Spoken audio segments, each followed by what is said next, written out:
Lee, who's calling us from Atlanta. Lee, welcome to Steel and Unger. What's on your mind? Hey, Lee. Hey guys, I'm finding myself in a kind of a personal conundrum here. I am against any sort of violence. Not a big fan of guns, but I live in the South, so it's kind of natural that you have one. Right. But I just recently have spent the last 8 days in the hospital with my mother. She's been in ICU, and she's doing better. She is. We just got her out today, which is why I'm listening to your show on the way home. But the problem that I'm running into is that when I look at the partisanship that's happening with our politics and everything else like that, it's hard for me not to conflate these guys basically throwing a kegger on the White House lawn and destroying my mother's ability to get better if their bill passes because she doesn't qualify for anything. She's an older woman. She's 64. And I know they're talking about destroying Medicaid and all this stuff that's going to take care of my mom in the future. These guys were on the front lawn celebrating. And so then seeing this guy get shot, like I don't want to see anybody get hurt. But at the same time, when I look at how partisan everything has become, I don't feel any remorse for him. And I feel like a bad person even for saying that. But this guy would be one of the people that would vote to kill my mother. And I can't square the two because I don't think violence is the answer for any of this stuff, but I'm not sure what the other solution is because neither side talks to each other. Neither side wants to work with one another. And we have one side of politics, in my opinion, that seems genuinely tilted towards hurting people. So, Lee, yeah, I hear you. And I'm glad you raised it. Look, I don't think honestly there's a member of Congress that wants to hurt your mother or anybody else. What I do think is that people have different ideas about solutions, and sometimes bad solutions can hurt people. That is true. You're right.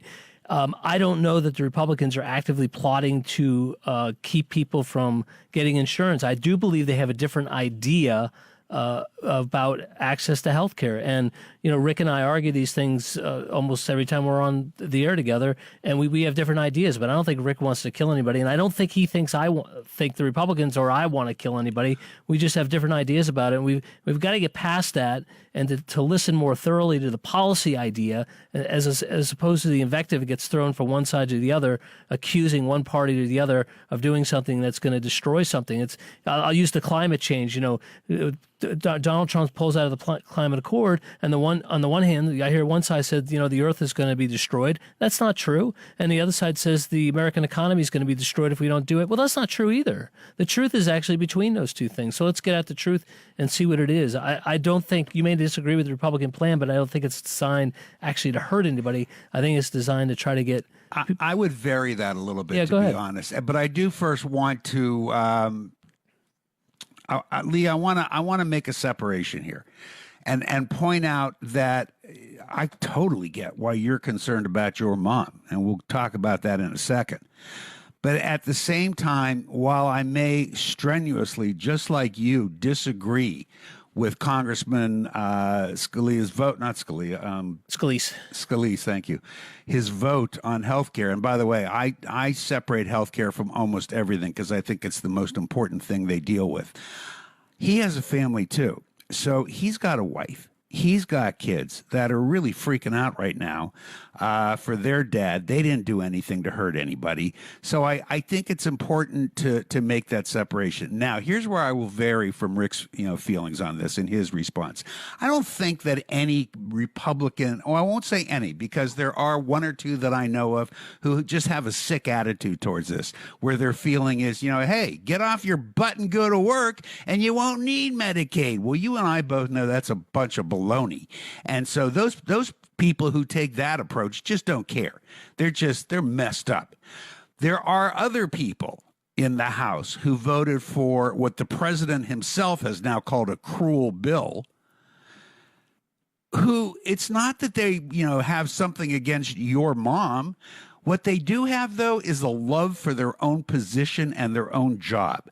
And they voted the way they voted.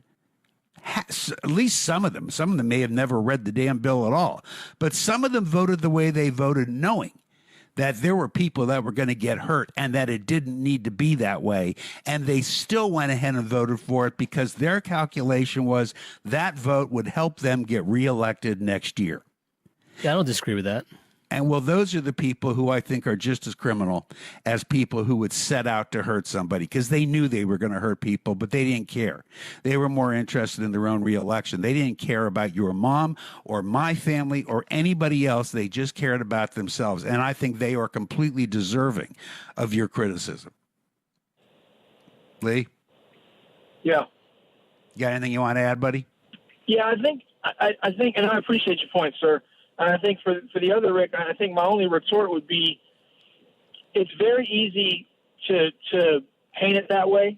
Yes, I don't believe anybody has this idea that they're going to set out to hurt people. Like I think that has sort of a malicious intent that's probably not there. But it's also very easy to treat people when you're talking about large numbers, like the abstract. Like people make jokes about the Titanic, but a whole bunch of people died, right? And they can make those jokes because they don't actually see the consequences of those deaths.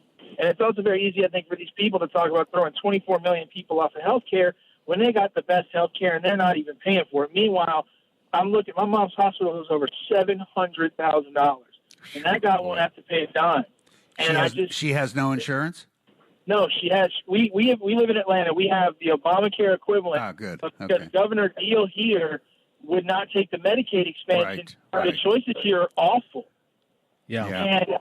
And so that's kind of the situation where it's just like, this is going to make my mom go bankrupt, and I'm going to go along with her.